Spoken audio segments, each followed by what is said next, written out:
ഒരു ദിവസം എനിക്കിപ്പം ഇങ്ങനെ ഒരു ഉണ്ടാക്കുന്ന ഒരു സെഗ്മെന്റ് വന്നായിരുന്നു. അപ്പൊ ഞാൻ ഞണ്ടാണ് സെലക്ട് ചെയ്തത് ഫിഷില്. അപ്പൊ ഞണ്ട് റോസ്റ്റ് ഉണ്ടാക്കി, നല്ല ടേസ്റ്റ് ആയിരുന്നു ഉണ്ടാക്കി. എങ്ങനെയോ വീട്ടില് കുക്ക് ചെയ്യോ? വീട്ടിലെ കുക്ക് ചെയ്യാറുണ്ട്. വീട്ടില് കുക്ക് ചെയ്യുകയാണെങ്കിൽ ഈ ഞണ്ട് ഇങ്ങനെ ഒന്ന് ഫ്രൈ ചെയ്ത് നോക്ക്. സിമ്പിൾ.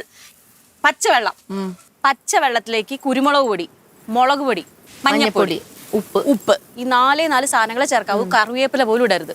ഇതെല്ലാം ഇട്ട് ആ വെള്ളത്തിൽ തന്നെ കിടന്ന് വേവും. എന്നിട്ട് അത് വറ്റി കഴിയുമ്പോ വെളിച്ചെണ്ണ ഒഴിച്ച് പെരട്ടി അതിൽ തന്നെ വെളിച്ചെണ്ണ ഒഴിക്കുക. പച്ച വെളിച്ചെണ്ണ ഒഴിക്കുക. വെള്ളം വറ്റി തീർന്നതിന് ശേഷം പെരട്ടി അങ്ങ് എടുക്കുക. അതാണ് ഞണ്ട് ഫ്രൈ. കിടു ടേസ്റ്റ്. നോക്കട്ടെ. ഇത് തന്നെ കരളും ചെയ്യണം.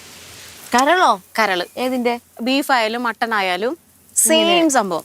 കറിവേപ്പില പോലും ഒന്നും ഇടരുത്. കരളിൽ എല്ലാരും തേങ്ങാപ്പാല് ചേർക്കും, കാന്താരി ചേർക്കും, മറ്റേ ചേർക്കും, ഉള്ളി ചേർക്കും, സവാള ചേർക്കും, എല്ലാം ചേർക്കും. ഇഞ്ചി, വെളുത്തുള്ളി എല്ലാം ചേർക്കും. പക്ഷെ ഇങ്ങനെ ഒന്ന് ട്രൈ ചെയ്ത് നോക്ക്.